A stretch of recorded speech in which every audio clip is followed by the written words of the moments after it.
मंच पे आसीन मेरे साथ भारत सरकार के ऊर्जावान राज्य कृषि मंत्री मेरे भाई कैलाश चौधरी जी, मंच पे आसीन चित्तौड़गढ़ के हमारे सांसद आदरणीय सीपी जोशी साहब, भीलवाड़ा के हमारे सांसद सुभाष भेड़िया जी, हमारे जिलाध्यक्ष लालू लाल जी तेली जी, हमारी जिला प्रमुख श्रीमती बरजीबाई भील जी, लहर सिंह जी, बालूराम जाट जी, रूपलाल जाट जी, कालूलाल जी गुर्जर जी, युगपति प्रदीप सिंह जी, श्रीमती फूल कंवर जी, श्रीमती मांगी देवी भुईल जी, मंच पर आसीन हमारे प्रत्याशी नरेंद्र मोदी जी के प्रत्याशी, भारतीय जनता पार्टी के कार्यकर्ता के प्रत्याशी और साड़ा और आसपास की गंगापुर की समस्त जनता के प्रत्याशी रतनलाल जाट जी जो इस मंच पे बैठे हुए हैं। मंच पर आसीन समस्त हमारे कार्यकर्तागण और मेरे सामने बैठी हुई गंगापुर की मेरी प्यारी जनता, मेरे परिवार के सदस्यगण जो इस भारी तादाद में इस मंच पे और इस प्रांगण में मेरे साथ यहां उपस्थित हैं। आज मैं अपना सौभाग्य समझता हूं कि इस गंगापुर की पावन धरती को नमन करने का मुझे मौका मिला है। मैं आप सबको तहे दिल से धन्यवाद अर्पित करना चाहता हूं। पूरे राजस्थान के साथ मेरा रिश्ता रहा है। सिंधिया परिवार का एक अटूट संबंध राजस्थान की इस पवित्र माटी के साथ रहा है, लेकिन संपूर्ण राजस्थान में अगर एक रक्त का रिश्ता है, खून का रिश्ता है, तो वो गंगापुर के साथ सिंधिया परिवार का रिश्ता है। इतिहास के पन्नों को जब हम पढ़ते हैं और इतिहास जब याद आती है, ये वो भूमि है जहां सिंधिया परिवार की महर्षि महाराज की महारानी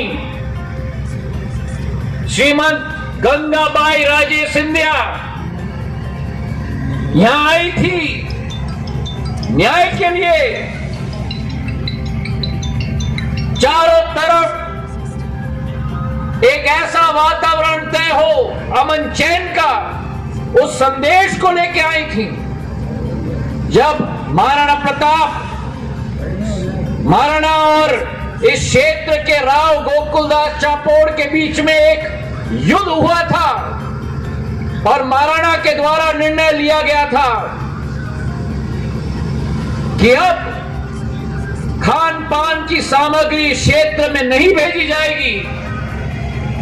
तो राव साहब चापोड़ जी ने महाजी महाराज को संदेश भेजा। उस समय हमारी राजधानी ग्वालियर में नहीं, उज्जैन में होती थी। महाजी महाराज अहमद शाह अब्दाली का सामना करने के लिए उत्तर भारत में संघर्ष कर रहे थे। तो उस वीरांगी महारानी ने अपने हाथ में कमान इस्तेमाल करके उदयपुर पहुंची महाराणा के पास उस संदेश के साथ कि न्याय हो इस क्षेत्र के साथ, उस संदेश के साथ कि एक अमन चैन का वातावरण तैनात हो। और उस समय महाराणा ने महारानी गंगाबाई को अपने बहन की मान्यता देते हुए दोबारा अमन चैन का वातावरण यहां तैनात करने की घोषणा की थी मेरे भाई और बहनों। और उस दिन से इस क्षेत्र का नाम उनकी स्मृति में गंगापुर का नाम दिया गया। और आज भी सिंधिया परिवार की महारानी का छत की छतरी गंगापुर में स्थापित है, जहां जाके मैंने अभी दर्शन करके आपके समक्ष में आया हूं। तो गंगाबाई महारानी केवल उज्जैन और ग्वालियर की बेटी नहीं, श्रीमंत गंगाबाई महारानी आपकी बेटी और आपकी बहन भी थी। और ये रिश्ता हमारा है।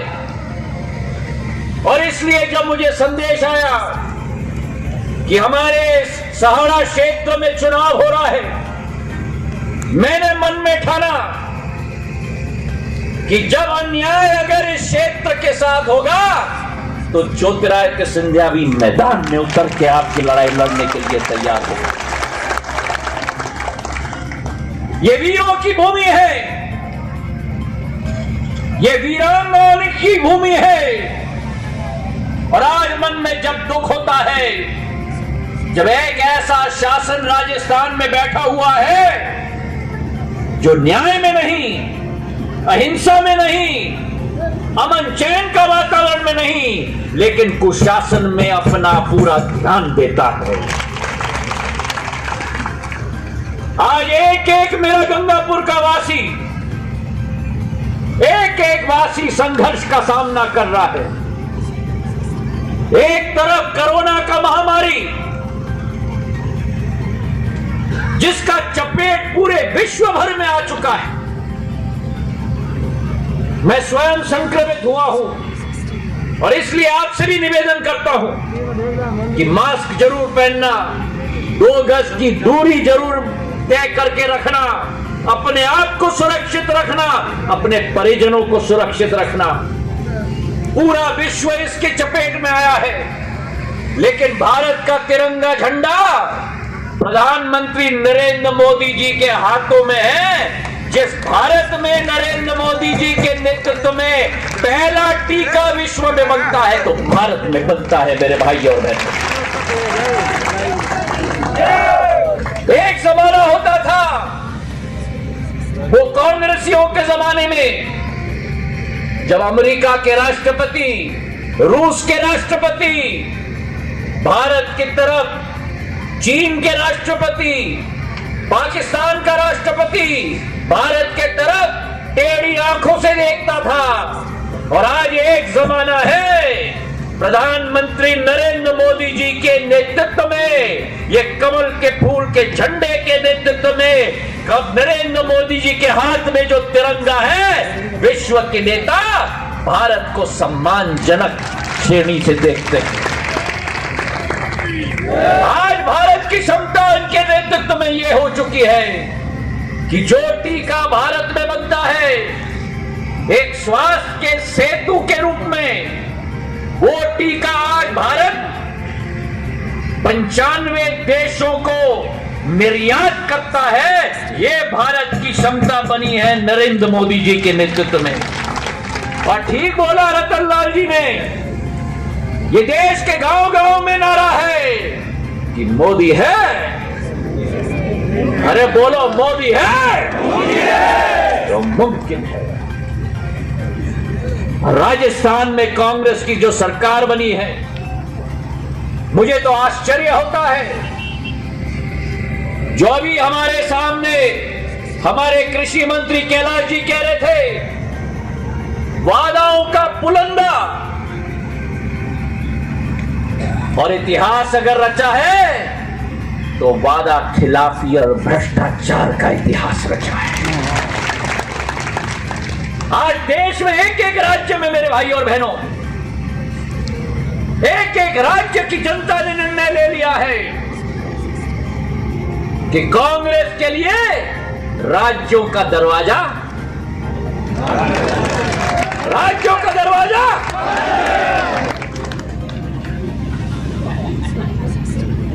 एक ही राज्य था, राजस्थान, जहां दरवाजा खुल गया। उस राज्य में भी गहलोत जी तख्त पे बैठकर उसी जनता के साथ जब वादा खिलाफी करते हैं, सुन लीजिए गहलोत जी, ये राजस्थान की जनता नहीं है, ये आपकी भगवान है। और अगर भगवान के साथ वादा खिलाफी किया तो भगवान भी आपके ऊपर आने वाले 2023 में कमल का फूल का बटन दबाकर बदला लेगा, मुझे पूरा विश्वास है।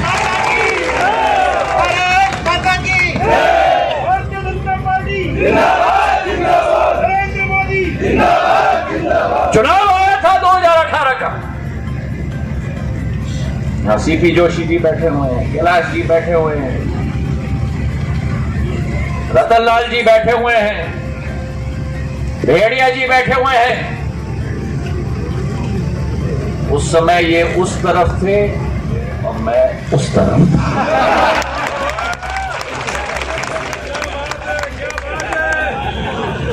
सरकार बनी थी कांग्रेस, आशा थी, अभिलाषा थी, जनता में आशा थी, अभिलाषा थी, एक एक कार्यकर्ता में आशा थी, अभिलाषा थी, हम जैसे जनसेवकों में भी न्याय बनेगा, जनता का हित होगा, भ्रष्टाचार का निपटारा होगा, तस्करों का निपटारा होगा। लेकिन हुआ क्या हमारे राजस्थान में, और एक ही सिक्के के दो पहलू हैं, इधर गहलोत जी, उधर कमलनाथ जी।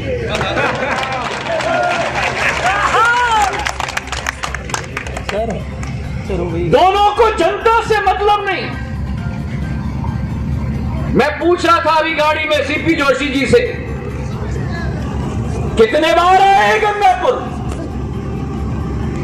मुख्यमंत्री जो होता है उसका दायित्व बनता है मुख्यमंत्री सचिवालय में बैठने का नहीं, उसका दायित्व होता है जनता के बीच में खून पसीना एक करने का। पर दोनों के दोनों वैसे हैं।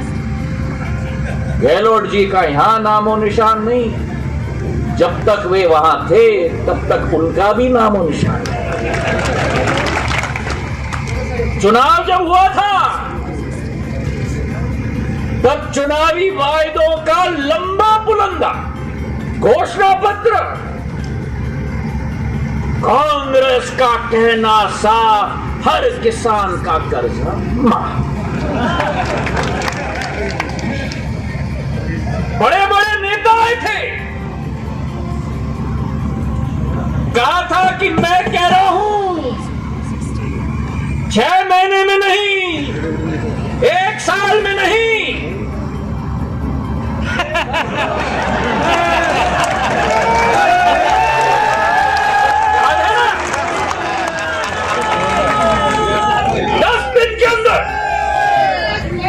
और अगर 10 दिन में वह किसान का ऋण माफ नहीं हुआ तो वो नेताजी ने कहा था हम मुख्यमंत्री बदल लेंगे। आज भी राजस्थान की जनता इंतजार कर रही है, बोलो हुआ किसान का कर्जा माफ? हुआ किसान का कर्जा? तो वादा का क्या हुआ? जो लोग वादा खिलाफी करें इस भगवान के साथ, मेरी जनता नहीं है, मतदाता। मैं तो मानता हूं कि इस दुनिया में, इस पृथ्वी में 2 भगवान हैं। मेरा पहला भगवान है मेरा अन्नदाता, क्योंकि अन्नदाता अपना पेट नहीं भरता, अन्नदाता अपना परिवार का पेट नहीं भरता, अन्नदाता अपना गांव का पेट नहीं भरता, अन्नदाता पूरा देश का नहीं लेकिन आज पूरे विश्व का पेट भरता है मेरे भाई और बहन। पहला भगवान बनता है अन्नदाता, और दूसरा भगवान तो जो मतदाता के साथ वादा खिलाफी करे। हमारे यहां तो कहावत है, सिंधिया परिवार की सोच है कि जान जाए जान जाए, और कांग्रेस की सोच है कि वचन जाए पर जान न जाए।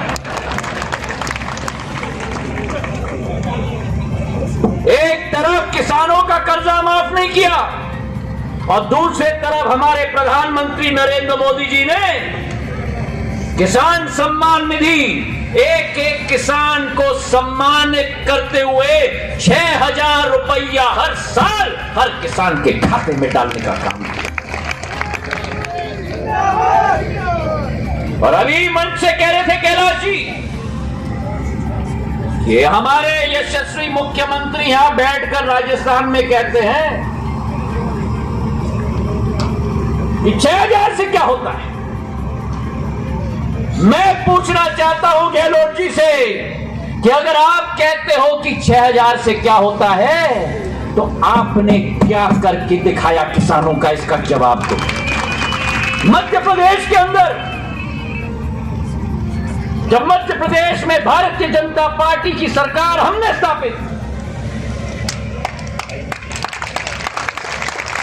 जो किसानों को, अन्नदाताओं को, नौजवानों को धोखा दे उसको धूल चटाने का काम ज्योतिरादित्य सिंधिया ने किया।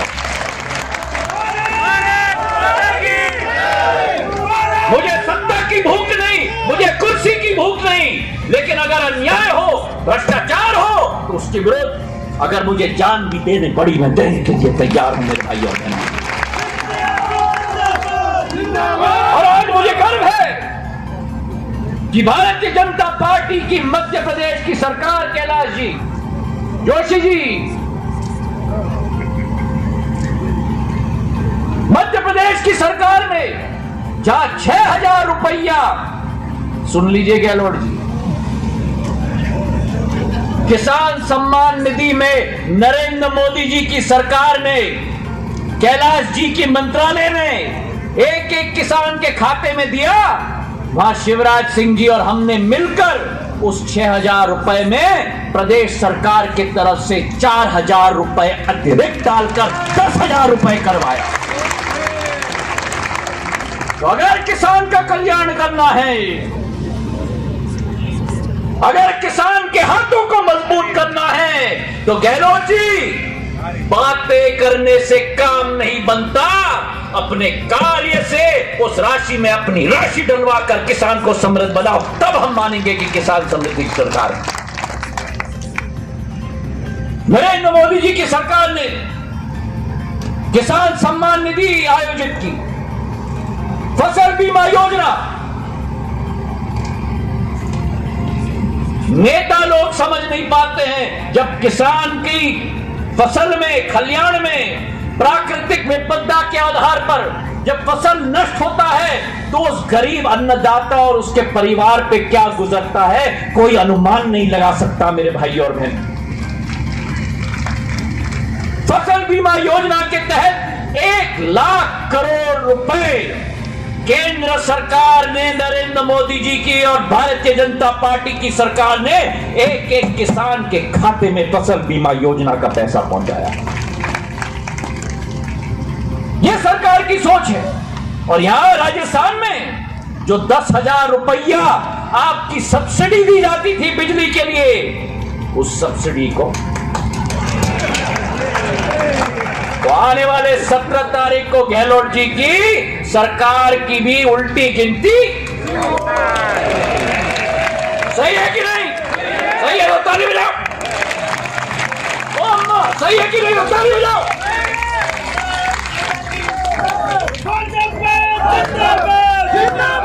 जो दिया वो आपने लिया वापस, और कटाक्ष आप करते हो केंद्र सरकार पर।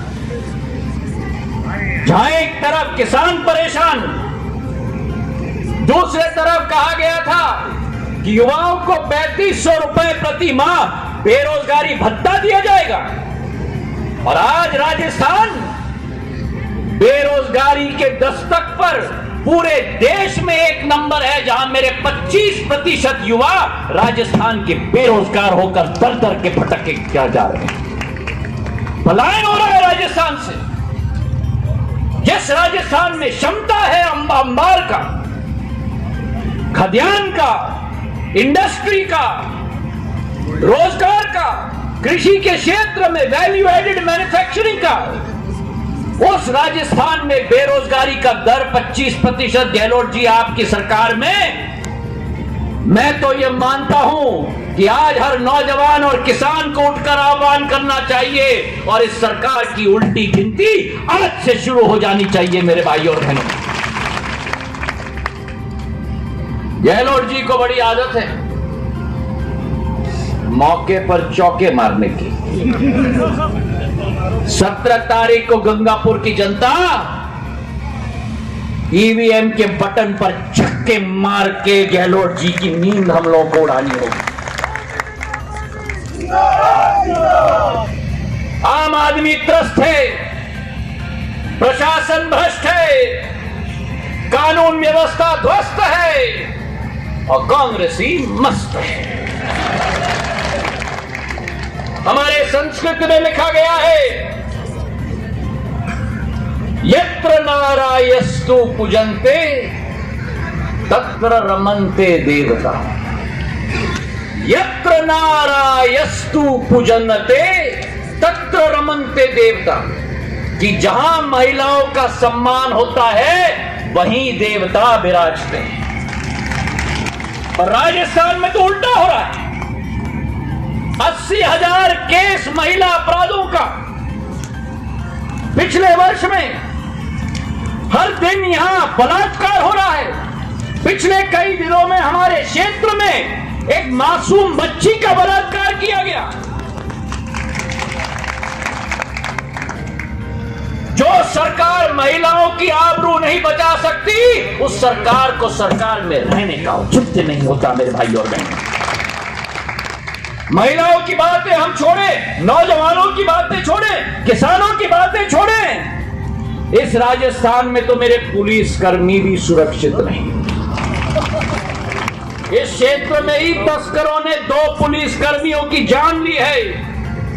उनकी आत्मा को शांति मिले, उनकी परिजनों को मेरे तरफ से दिल की संवेदना। लेकिन आज राजस्थान की गुहार इस क्षेत्र की धरती से उभरनी चाहिए, एक चिंगारी निकलनी चाहिए और बदलाव की शुरुआत होनी चाहिए। मेरे भाइयों बहनों, तो आज मैं आपसे कहना चाहता हूं, कोरोना का काल है।